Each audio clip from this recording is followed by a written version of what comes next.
Pozdravljeni. Vršilec dolžnosti direktorja zdravstvenega doma Ormož Aljaž Čibej, župan občine Ormož Danijel Vrbnjak in predstavnik izvajalca del podjetja Nival Invest Marko Peter so pred dnevi v prisotnosti direktorice občinske uprave Milene Debeljak podpisali pogodbo za rekonstrukcijo in obnovo vile, ki se baha na lokaciji med zdravstvenim domom in psihiatrično bolnišnico Ormož, ki bo v bodoče namenjena Centru za duševno zdravje odraslih in Centru za krepitev zdravja. Center za duševno zdravje odraslih skrbi za več kot 60.000 prebivalcev širše regije Lendava, Ljutomer, Ormož in izvaja tako ambulantne obravnave kot skupnostne psihiatrične obravnave na terenu. V timu trenutno deluje 15 strokovnjakov z področja psihiatrije, psihologije, klinične psihologije, zdravstvene nege, socialnega dela in delovne terapije. Center za krepitev zdravja pa pokriva območje občin Ormož, Sveti Tomaž in Središče ob Dravi ter s preventivnimi programi skrbi za približno 16.000 prebivalcev. V timu je zaposlenih 13 strokovnjakov z področja dietetike, kineziologije, fizioterapije, psihologije in zdravstvene nege. Današnji dan predstavlja mejnik v našem zdravstvenem domu, mejnik iz naslova razvoja zavoda, mejnik iz razvoja pridobitve novih prostorov in pa vsekakor mejnik iz razvoja dviga kvalitete naših storitev. S podpisom gradbene pogodbe bomo v zavodu zagotovili dodatnih 500 kvadratnih metrov novih prostorov za izvajanje dejavnosti Centra za duševno zdravje odraslih in pa Centra za krepitev zdravja. V samih prostorih bo bilo nameščenih približno 30 zaposlenih, s tem bomo povezali celotne naše dejavnosti na enem mestu, celotni zavod in pa nenazadnje tudi lokalna skupnost. Želja je, da se naše storitve izboljšujejo in pa nadgrajujejo, kar pa verjamem, da bomo s temi prostori to tudi dosegli. Želim si, da bodo dela potekala v skladu z dobro prakso in pa tudi po časovnici in pa želim si, da bodo te prostori bili namenjeni združevanju naših prebivalcev in pa povezovanju lokalne skupnosti.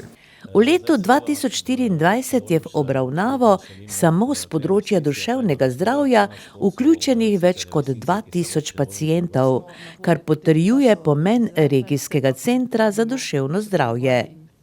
Oktobra 2025 se ekipi pridružujeta nova zdravnica, specializantka psihiatrije ter magistrica psihologije. Vsekakor bodo novi prostori za delovanje obeh centrov več kot dobrodošli. Tako kot smo rekli, pridobivamo nove prostore v kvadraturi nekje okrog 500 kvadratnih metrov. Ta stavba se pozicionira v neposredni bližini našega zavoda. Gre se za zelo strateško pomembno lokacijo, predvsem iz naslova dejavnosti, v katere se bodo tam izvajali. Govorimo o Centru za duševno zdravje, kjer je zelo pomembna ta intimna komunikacija, intimen prostor med terapevtom in pa pacientom in v teh prostorih bomo to lahko tudi zagotovili. Zdaj, če pogledamo, poleg samih prostorov bo urejena tudi sama okolica stavbe, gre se za povezovanje med trenutno stavbo oziroma trenutnim parkirnimi površinami in neposredno s to stavbo, v kateri se bo dejavnosti izvajale. Uredile se bo celotna okolica, dostopne klančine, tudi samo dvigalo za gibalno ovirane. V samih stavbi pa bo bilo približno 13 ambulantnih prostorov. Poleg teh ambulantnih prostorov pa bo bili tudi prostori za individualne obravnave, za predavanja in pa tudi za telovadbo, govorimo o skupinski telovadbi, kot pa tudi individualni telovadbi, katera se bo izvajala v sklopu Centra za krepitev zdravja. Tukaj imamo en krajši posnetek, kako bo to izgledalo vzven. Govorimo o 3 etažah, klet, pritličje in pa mansarda. V klet bo namenjena predvsem celoti Centru za krepitev zdravja, pritličje bo deljeno, zgornja mansarda pa bo namenjena Centru za duševno zdravje. Zdaj, to je bila tako krajša predstavitev, jaz verjamem, da bo dejanska izvedba in izgled so mogoče še lepši, kot je sama vizualizacija pokazala. Tako da s tem bi jaz zaključil naš uvodni del in pa predlagam, da gremo na podpis pogodbe. Pogodbo so podpisali vršilec dolžnosti direktorja zdravstvenega doma Ormož Aljaž Čibej, župan občine Ormož Danijel Vrbnjak in predstavnik izvajalca del podjetja Nival Invest Marko Peter. Investicija znaša blizu 950 tisoč evrov in jo zdravstveni dom pokriva iz lastnih sredstev. Zaključena bo junija prihodnje leto. In še en zanimiv dogodek smo zabeležili minuli teden. Ministrica za kulturo, doktorica Asta Vrečko in župan Danijel Vrbnjak sta podpisala pogodbo za drugo fazo obnove Ormoškega gradu in parka. Med načrtovanimi obnovitvenimi deli so rekonstrukcija južnega in zahodnega dela gradu, preureditev kletnih prostorov z novim dostopom, ojačitev konstrukcij, sanacija razpok in lesenih stropov, sanacija ostrešja in obnova zunanje fasade ter ureditev grajskega parka. Občina Ormož je bila uspešna tudi na javnem razpisu Ministrstva za kulturo za izbor operacij trajnostne obnove in oživljanja kulturnih spomenikov v lasti občin, ki spodbuja vključevanje kulturnih doživetij v slovenski turizem v kohezijski regiji Vzhodna Slovenija. Projekt je bil izbran za sofinanciranje v višini nekaj več kot 985 tisoč evrov. Celotna vrednost projekta sicer znaša blizu 1 200 000 evrov. Slavnostni podpis pogodbe je potekal v Beli dvorani grajske pristave. Moram reči, da smo iskreni in pa res zadovoljni ob podpisu te pogodbe ob današnjem dnevu. Moram povedati kot župan, ne samo kot župan občine Ormož, bi rekel kot človek, ki živim v teh krajih, da sem izredno presenečen, da do takšnih projektov prihaja. Konec koncev vsi smo vezani nekako na našo kulturno dediščino, na našo preteklost. Vse, kar delamo na tem področju, seveda ohranjamo za vse tiste, ki pridejo za nami.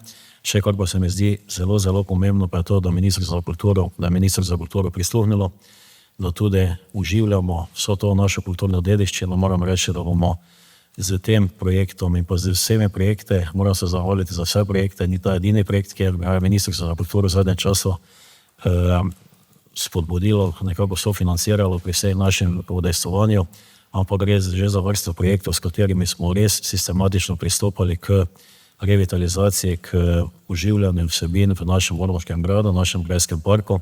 In jaz verjamem, da glede na našo turistično destinacijo, tudi Jeruzalem Slovenija, bo ta Ormoški grad res eno kulturno središče vsega dogajanja. Privabljal bo veliko stvari, na novo se bodo vzpostavilo veliko zbirk novih digitalnih vsebin, novih turistično-kulturnih doživetij, tako da res izredna zahvala še enkrat v svojem imenu, kot tudi v imenu občine Ormož. Seveda, ko smo že dogovorjeni, bomo tudi grad Ormož tisto našo otvoritev napravili v mesecu novembru. Ministrica nam je že tudi potrdila, se pravi, sam prihod, tako da smo zelo zadovoljni tudi z tem sporočilom. Tako da še enkrat hvala, izredno zadovoljni in pa presrečni, da podpisujemo pogodbo. Nedolgo nazaj sva skupaj v Ljubljani, ko smo podpisovali. Pretekle malo časa sedaj tukaj v Ormožu, pa tudi to nam veliko pomeni, da tudi da je ministrica danes med nami, da tudi nekako danes podoživi. Nakratko si bomo tudi krat Ormož ogledali, tako da se vidi, z čim se tukaj v Ormožu ukvarjamo oziroma kakšne vsebinami sam Ormoški grad. Še enkrat hvala, pa se veselimo samega podpisa.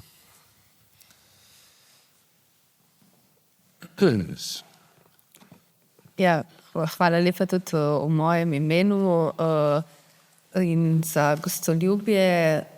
Res pred 2 letoma, 2023, smo podpisali prvo pogodbo glede prenove gradu, ki je bila ta prav tako visoka, več kot 1 milijon evrov. Sedaj pa podpisujemo drugo v vrednosti prav tako podobni vrednosti do slabega 1 milijona evrov strani Ministrstva za kulturo. Namreč vsa kulturna dediščina zahteva skrb za obnove in zahteva veliko angažmaja lokalne skupnosti, občine, hkrati pa jasno tudi veliko sredstev, ki jih pač občine praviloma nimajo, kajti imajo tudi druge prioritete in ta sredstva za obnovo so nekoliko višja pri obnavljanju in skrbi za dediščino kot pri kakšnih drugačnih obnovah.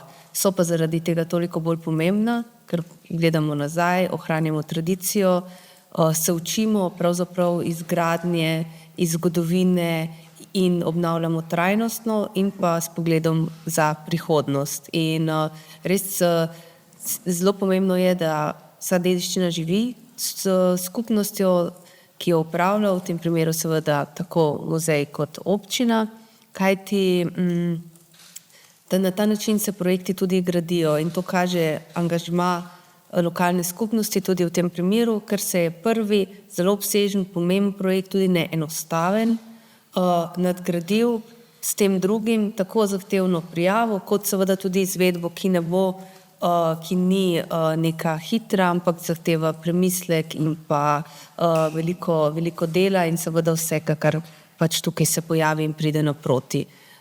Zlasti pa mi je ta projekt že prvi del, no in sedaj ta drugi del, za katerega bomo podpisali danes pogodbo, pri srcu, je pa, ker združuje še eno pomembno lastnost in pa usmeritev, ki jo zasledujemo na Ministrstvu za kulturo, namreč tako decentralizacijo kot prenovo kulturne dediščine in na tretjem mestu, ampak ne na zadnjem, pa tudi zeleni prehod in pa trajnost. In tukaj je del parka, ki se v obeh primerih obnavlja, ki se revitalizira, ki bo namenjen ljudem, presprehajalcem, občanom, turistom, bo dostopen in ta dostopnost dediščine je silno pomembna, bo odprt za ljudi in s tem pravzaprav tudi v času podnebnih sprememb konec koncev odpiramo ne le notranje kulturne prostore, ampak tudi zunanje za neke kotičke, za druženje, lahko tudi kakšne dogodke javne, ampak tudi zato, da pač imamo mesta tako za družine, ki tukaj živijo, kot za tiste, ki si želijo dediščino ogledati. In to se mi zdi zelo pomembno, no, da se naredil ta premik, da ne obnavljamo zgolj prostorov, notranjih, ki jim dajemo vsebino, ampak se pogleda tudi ven in tudi v okolici, v tem delu, no, imamo tudi na Ptuju, zdaj prenavljamo žitnico in pa grad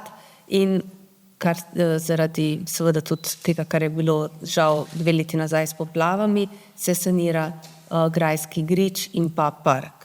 In ta prenovi parkov, grajskih parkov so prav tako pomembni kot prenove samih gradov. In to je res komplementarno, je enako pomembno, prav tako tudi zahtevno in času res, kot sem rekla, podnebnih sprememb, pomembno tudi zato, da ohranjamo biotsko raznovrstvost in konec koncev tudi te prostore enako skrbno kot dediščino, nesnovno in pa nepremično pustimo tudi naravno dediščino za prihodnost. Tako da me veseli, da je tudi v tej regiji prišlo do enih takih pomembnih sprememb, konec koncev imamo tukaj nekaj takih gradov in pa grajskih parkov, ki bo res zdaj na novo zaživeli. Tako da res najlepša hvala, jaz se tudi zavedam in na Ministrstvu za kulturo se zavedamo, da je to velik projekt za občine, ki imajo seveda, niso mogoče tako velike, imajo omejena sredstva tudi kadrovsko in že za prijavo je treba kar nekaj dela in sem res iskreno vesela, da ste v to odločili iti prvič in zdaj in tudi voditi prenovo. No? Tako da se vsi zavedamo, da niso samo finančna sredstva včasih omejitev, ampak tudi pravzaprav nek angažma celotne občine, ki je to sigurno terja. Tako da res hvala lepa in vsekakor se pa vsi veselimo novembra, ko bo vse prenovljeno, ampak moram reči, da me kar matra, tako da se veselim, da se bomo že danes prehodili po parku, da vidim, kak je. od tistega, ki sem ga videla v še prejšnjem stanju. Tako da evo, hvala. Tako, spoštovani, lep pozdrav tudi z moje strani. V imenu občinske uprave vas lepo pozdravljam. Izredno smo veseli današnjega dogodka, kajti to je tudi na nek način potrditev našega dela. Zelo smo se razveselili novice, ko smo prejeli sklep o potrditvi sofinanciranja tega našega projekta. Kot je bilo že rečeno, gre za nadgradnjo tiste prve faze, ki je trenutno v izvajanju in bo dokončana najkasneje do konca oktobra, in 8. novembra pričakujemo slavnostno otvoritev te faze. Kot že rečeno, gre za nadgradnjo tega projekta. S tem projektom bomo zagotovili dodatno statično sanacijo dela gradu, zahodnega in pa južnega dela. Hkrati bomo tudi omogočili dostop do prostorov, ki sedaj niso v funkciji, in v vse te prostore želimo spostaviti nove zbirke.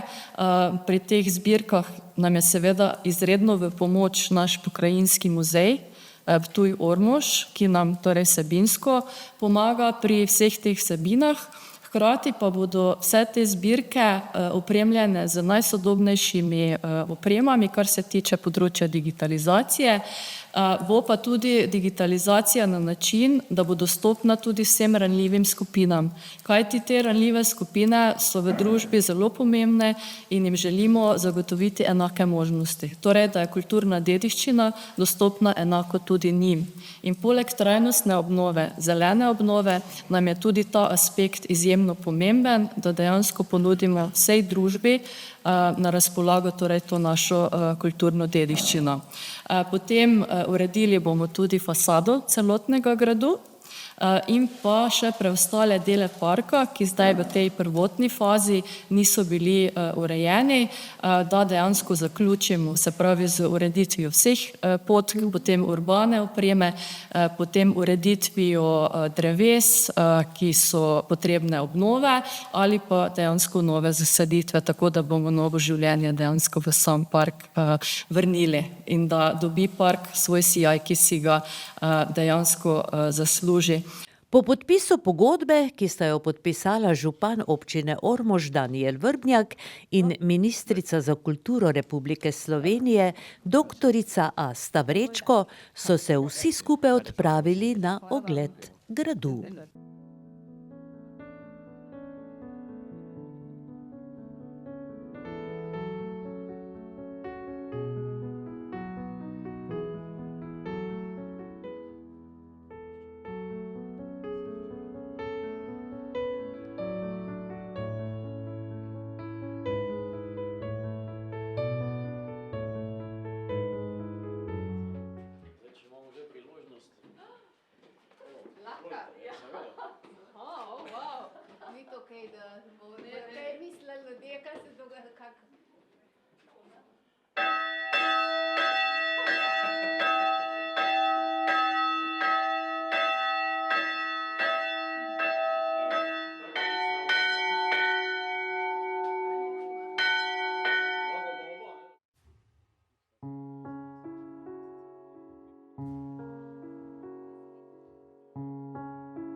Poleg navedenega se bo v gradu začela tudi restavratorska obnova parketa in peči. Tudi zato je 40 000 evrov zagotovilo Ministrstvo za kulturo. Projekt obnove ormoškega gradu je skupaj vreden 2 800 000 evrov. Od tega je dobra 2 milijona evrov zagotovilo Ministrstvo za kulturo. In sicer leta 2023 1.600.000 evrov za prvo fazo obnove. Občini Ormož je predvidena tudi obnova cerkve svetega Jakoba, za kar so na Ministrstvu za kulturo tudi že zagotovili sredstva, je ob robu obiska v Ormožu naznanila ministrica. So pa avgustovski dnevi prinesli tudi vrsto družabnih dogodkov. Danes se bomo spomnili dveh. Društvo starodobnikov Miklavž pri Ormožu je tradicionalno drugo nedeljo v avgustu na Krčevini organiziralo tekmovanje v oranju s starodobnimi traktorji in starodobnimi plugi. Za pokal društva starodobnikov Miklavž pri Ormožu in memorial pokala Vinka Mikložiča ter državni prehodni pokal Slovenske veteranske avtomoto zveze je letos tekmovalo kar 26 tekmovalcev oziroma ljubiteljev starodobnih traktorjev in plugev. Po uradnem štartu so tekmovalci imeli 2 uri časa, da so zorali njivo dolgo 40 metrov in široko 8 metrov. Med tekmovalnimi starodobnimi traktorji, nekaj jih je bilo starih tudi več kot 70 let, so prevladovali štajerji. Najstarejši štajer je bil letnik 1949. Potem zetorji in dojci. Videti pa je bilo še nekaj traktorjev znamk McCormick IMT 533, Ajhar Tomo Vinkovič 23, Univerzal 445, Krajner in Porsche 218. Gre za paleto lepotcev, ki je tudi letos navdušila številne obiskovalce, ki jih tudi vroč poletni dan ni motil. Ja, taka tekmovanja so danes izredno pomembna, bi lahko rekli, zgodovinskega, kulturnega, pa seveda za ohranjanje kulturne in naravne dediščine. Saj ti traktorji, ki smo danes orali, imamo tudi nekaj res lepih, starih, tam po 50 let starih, večinoma pa je še nekaj plugov. Tako da je to izredno pomembno za vse, da se to ohranja. Veseli smo tudi, da je prišel eden naš član, res je starim plugom dvoobraznim, kar nas smo izredno ponosni na to. Nekako pa je cilj tudi tega ohranja starodobnikov, da se to ohrane, da se spet to poišče, pa da se predstavi mlajši generacije. Tekmovanje šteje tudi za državno in najboljši orač prejme državni prehodni pokal. Kar se tiče ohranjanja tehnične dediščine, pa prireditev kot zelo pomembno pozdravlja tudi predsednik Slovenske veteranske avtomoto zveze. Ja, v vsakem slučaju, saj to je dejansko zelo pomembno, se s tem ohranjamo predvsem podeželsko tehniko, ne samo starodobno. Tako da vsaka čast organizatorju, vsako leto boljše prireditev, vsako leto več udeležencev. Tako da res ta zadeva se nekako prijela tu v tem kraju Slovenije in upam, da se bo tudi nadaljevalo. Po dobri volji število tekmovalcev in obiskovalcev prireditve sodeč, ni dvoma, da bo prireditev tudi v bodoče. Množičnost je organizatorjem odlična spodbuda in zahvala za trud, ki je potreben za izvedbo takšne prireditve. Mislim, da smo lahko prezadovoljni, če vidimo, koliko ljudi v šotori, pa koliko je oračev. Komisija trenutno dela, je v zagonu, oranje tekmovanje poteka. Kaj pa komisija natančno ocenjuje? Ja, komisija je trenutno na terenu, ker še poteka oranje. Komisije ocenjujejo vhod v brazdo, izhod iz brazde, globino brazde, odprava orača, traktora, pa pokritost ter osredek. Koliko članov ima trenutno vaše društvo? Se kar širi vaše društvo? Ja, moram reči, da smo kar dosti sedaj pridobili mladih in gremo tam proti 140 članom. In kakšne so še druge vaše aktivnosti v teku leta, razen tega tekmovanja? Naše aktivnosti so večinoma srečanja, se pravi, prirejamo tudi mednarodno srečanje starodobnih vozil pri Miklavžu v okviru krajevnega praznika, ter sodelujemo pri vseh prijateljskih društvih na srečanjih. To pomeni, da vas skoraj nikjer ne zmanjka? Ne, skoraj da na nobeni prireditvi, da bilo koga od nas ne je bilo. No, trenutno tekmuje 27 tekmovalcev, odkot pa vse so ti ljudje tekmovalci? Mislim, da je najbolj oddaljeni z Slovenske Bistrice, potem imamo iz Stare Gore, Dornava, Središče, pa večinoma tu okoli, naši domači. Ste vi tudi med tekmovalci? Sem. No in kako vam gre? Ni šlo danes, kaj preveč dobro, samo bože. No, tista tolažilna medalja pa bo, ne? Tako, to pa bo. Želimo vam uspešno delo še naprej. Hvala. Izredno pomembno je tudi druženje. Dosti pride tudi drugih članov, ki ne orjejo. Se pravi, nam pridejo na obisk, nas podpirajo, se z nami družijo, izmenjamo izkušnje. Pripeljali so tudi nekaj starodobnih vozil, drugih traktorjev, avtov in še nekaj. Ker tudi mi gremo na vsak taka oranja, se pravi, da gremo tja, ker se pravi, se udeležujemo drugih srečanj, da se nekako družimo med sabo. Vam je znano morda, katero tekmovanje je to po vrsti tukaj? Ja, to je 8. tekmovanje starodobnikov na Krčevini. In kako ste pravzaprav prišli do te lokacije? Ja, zdaj nekako začel je to Vinko Miklošič, ki je bil tudi prvi predsednik, od njega je to bila pobuda in nekako nam najbolj ta niva odgovarja, se pravi tu Krčevina, zaradi tega, ker je izredno lep plac, ravnina je, pa tudi čisto ob ceste, pa mora biti kar nekaj velika, ne, točno ne vem, ampak mislim, da je par hektarjev mora biti, da se to lahko vse uredi tako treba. In čigava je ta parcela? Ta parcela je od Klemena Janežiča, vendar pa ima v najem Polak Janko iz Miklavža. In torej vam to radodarno odstopi? Ja, seveda, vsako leto nam odstopi to nivo. Včasih je samo problem, če je koruza posejana, se pravi, lahko delamo oranje samo na tisti nivi, kjer je pšenica, ker takrat je že pšenica požeta, če pa bo drugo leto koruza, pa bomo spet mogli iskati drugo lokacijo tu na Krčevini. Organizatorji poskrbijo za vse. Za natančna, brezkompromisna pravila, za strokovno usposobljeno 5-člansko komisijo, za pokale in medalje, pa seveda za pijačo in jedačo. Zbranim namreč prireditev pomeni celodnevno druženje. Standardno že 8 leto kuhamo pasol, izključno pasol v vojaškem kazanu, kako mu rečemo. Vsi, ki smo bili v vojski, vemo, da je to nekaj posebnega. Tako je. In vi ste glavni kuhar torej? Ja, zaenkrat če glih pravim, da je dosti mladih, ki bi se lahko v to podali, ampak ne vem, bojim se, da se bojijo skuhati 300 porcij pasola. Vsekakor to ni enostavno, glede na vaše izkušnje, pa verjamemo, da je pasol dober, neverjetno kar zmanjka, ne? Zdaj svojega pasola hvaliti ne smem preveč, ampak po odzivu vseh prisotnih pravijo, da je v redu, se pravi, sem zadovoljen. No, seveda k dobri prehrani spada tudi odlična pijača. Kaj je v ponudbi? Ja, v ponudbi je tudi lokalni špricar, lokalno vino in pa pivo. Zdaj, če glih ne je več tako lokalno, ampak glede na želje potrošnikov tudi to smo omogočili. Nič ni manjkalo. Komisija, ki so jo sestavljali Mirko Kosi, ki je bil predsednik komisije, ter Janko Trop, Roman Meško in Marko Kočevar, vsi člani strojnega krožka Ormož, ter poznavalec Jože Tomažič, ni imela enostavnega dela. Po njenih ocenah se je kot tretji najboljši izkazal Franc Šek iz Društva starodobnikov Miklavž pri Ormožu.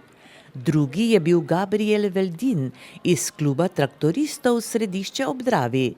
Prvi pa Andrej Lašič iz Dravskega polja, ki je osvojil tudi memorialni pokal Vinka Miklošiča in prehodni pokal Slovenske veteranske Avtomoto zveze.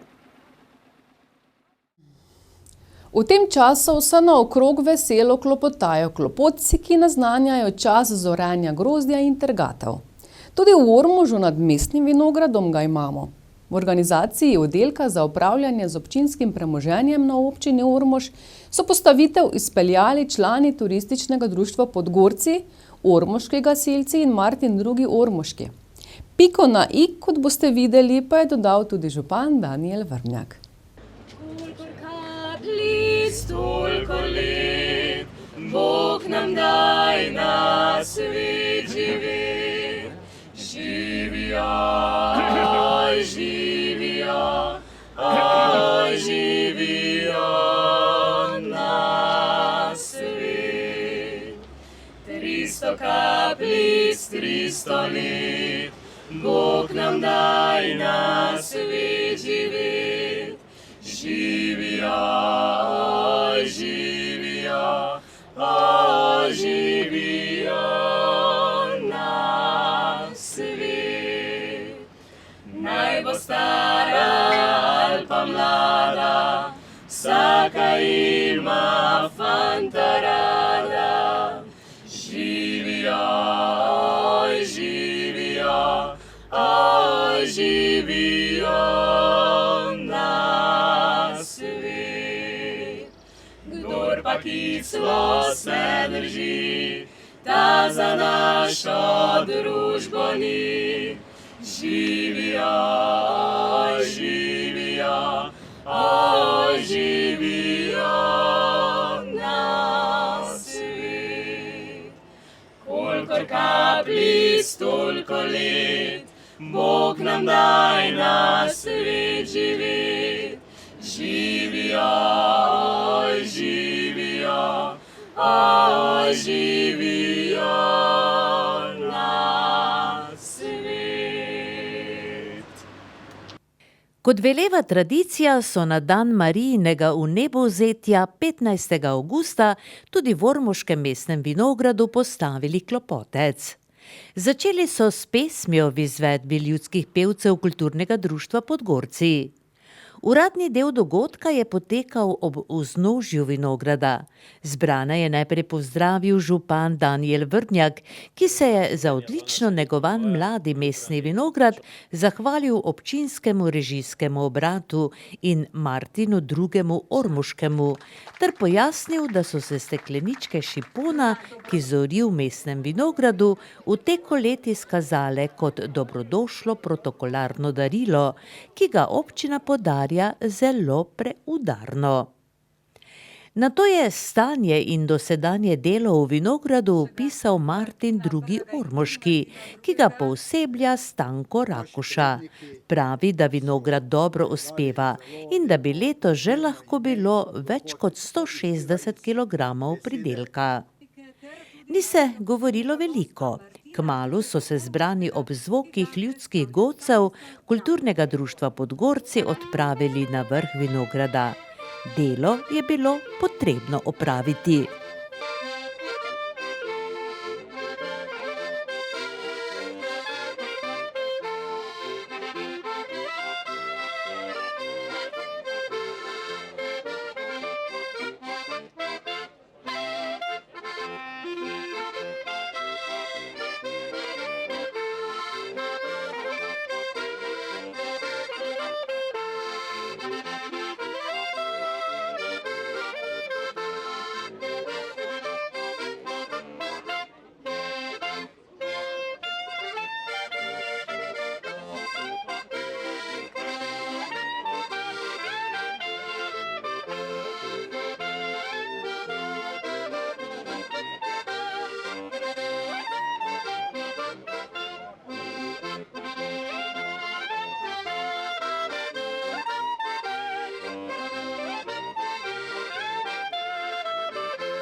Dejansko težaško delo so opravili Martin II. Ormoški, Stanislav Rakuša in predsednik Turističnega društva Podgorci Franc Cajnko, ki sta s pomočjo dvigala ormoških gasilcev klopotcu najprej namestila vetrnice.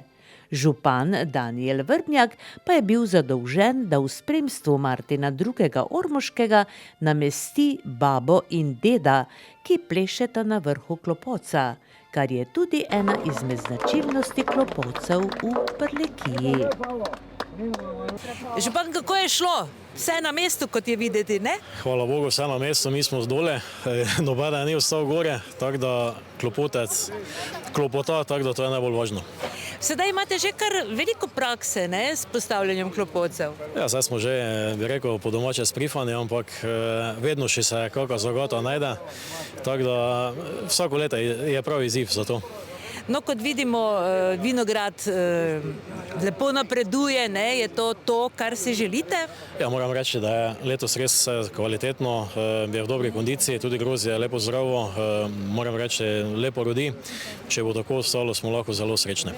Kako je z protokolarnimi vini, gre v promet?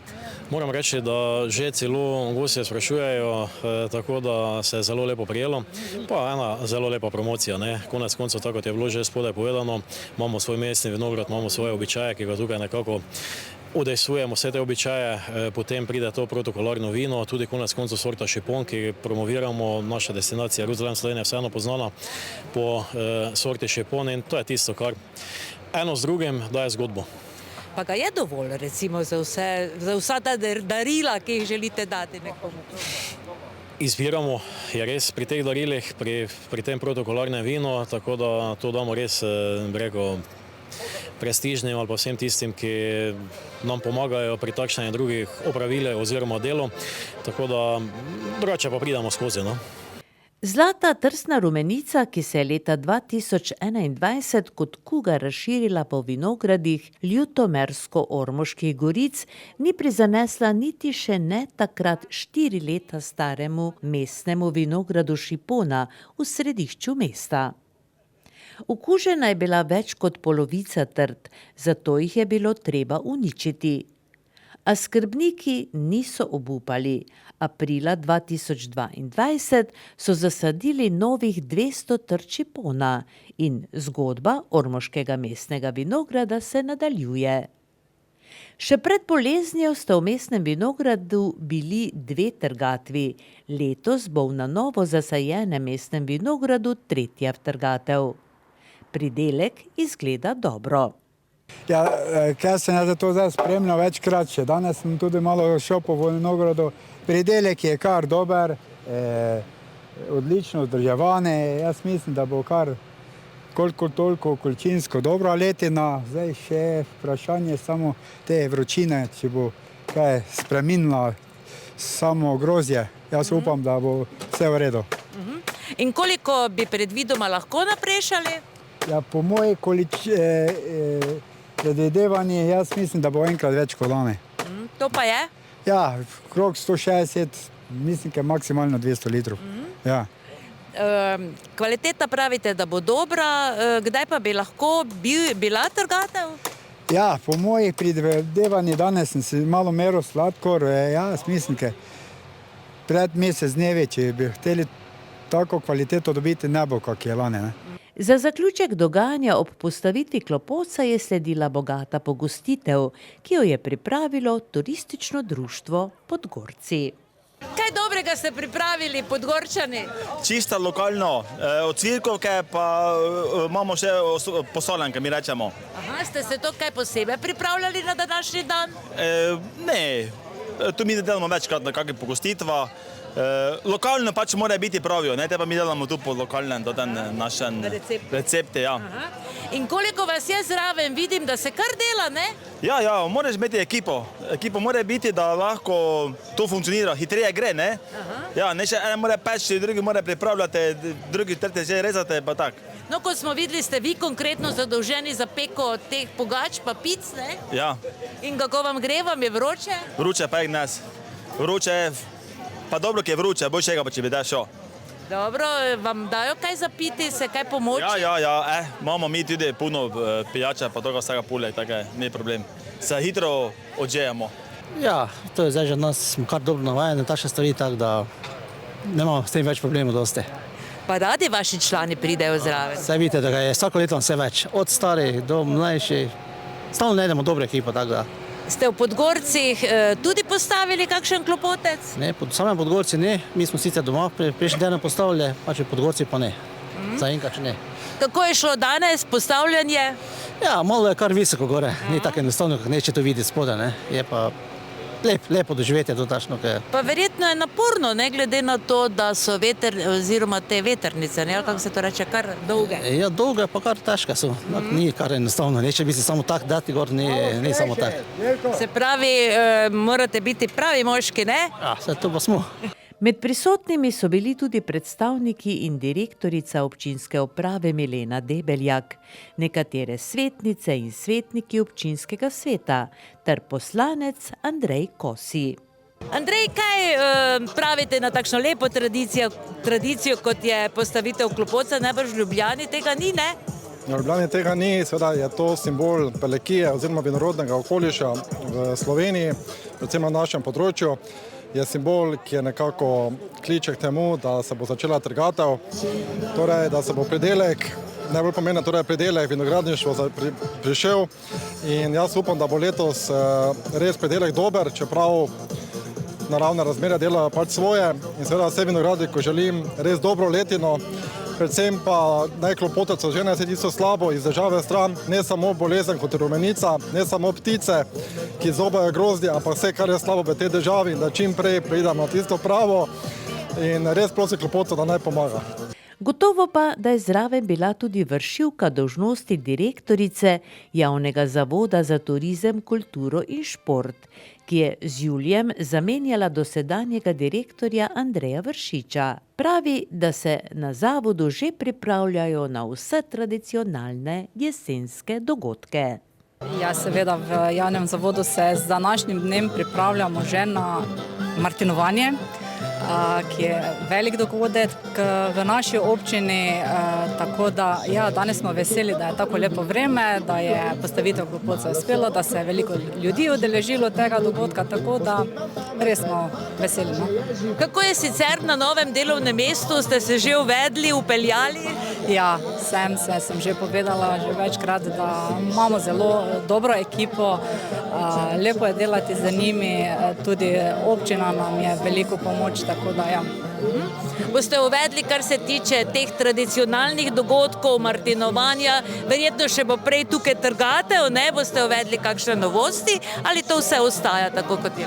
To vse ostaja seveda z nekaterimi obogatitvenimi programi, že za samo martinovanje bo do dogodki že cel dan v soboto, na Martinovo soboto od jutra, bo zabavni del do poznega večera oziroma do poznega jutra v nedeljo. Potem pripravljamo se tudi že za Severolandijo, tako da ja, imamo polno dela. No? Dela torej več kot dovolj, ne veliko uspeha vam želimo.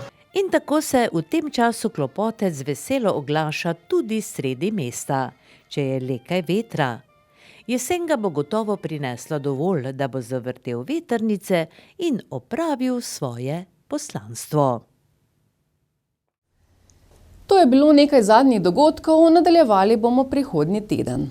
Zraven smo bili na kronanju nove kogovske vinske kraljice in postavitvi klopotca ter praznovanju 20-letnice poimenovanja kraja Svetinje, pa seveda še kaj. Tako da vas v našo družbo vabim spet čez teden dni. Hvala za pozornost in nasvidenje.